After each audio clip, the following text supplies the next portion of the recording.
Well, we think we've got to highlight the issue of bus stops in the city. A lot of the bus stops are fine. They're new modern bus stops with seating and with shelter and with good passenger information, but there's still far too many that are woefully inadequate for the task that we require to be done here, which is to persuade people that it's better to use the bus than use their car. Well, we've got one right behind us here, with just a post in the ground, very little room on the pavement, so if a large number of people want to wait for the bus, they obscure the pavement.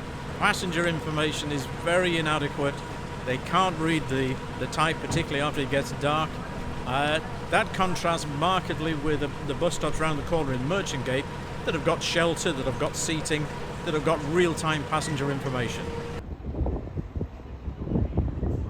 There are many bus stops in York where there actually isn't enough room.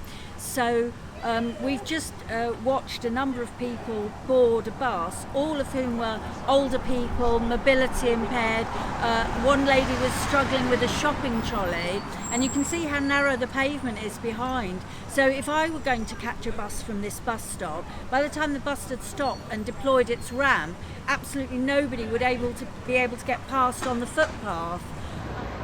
But we're suggesting there should be a maximum of distance of 400 metres between bus stops, and it should be 400 metres between where the bus stop is located and the nearest houses.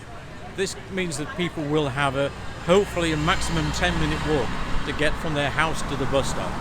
Well, York Bus Forum have put the bus stop charter together because it's really important to have the infrastructure in place to get the modal shift, get people out of their cars and vehicles onto buses, but people aren't going to use them if they've got to stand in the rain or it's quite inaccessible to then get onto a bus. So making sure that we've got good information, good shelter encourages more people to use buses. So it's really important for getting more people onto public transport, which is what we really must do in York.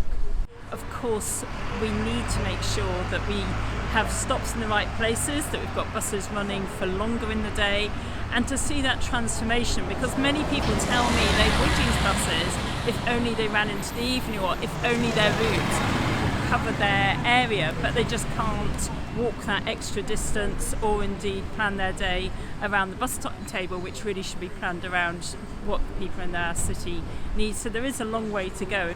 It's very much close to being the final charter, and we think that we have an opportunity to discuss it with the City Council, with the bus operators, and everybody at the moment is on board and agrees with us that we need to make some improvements.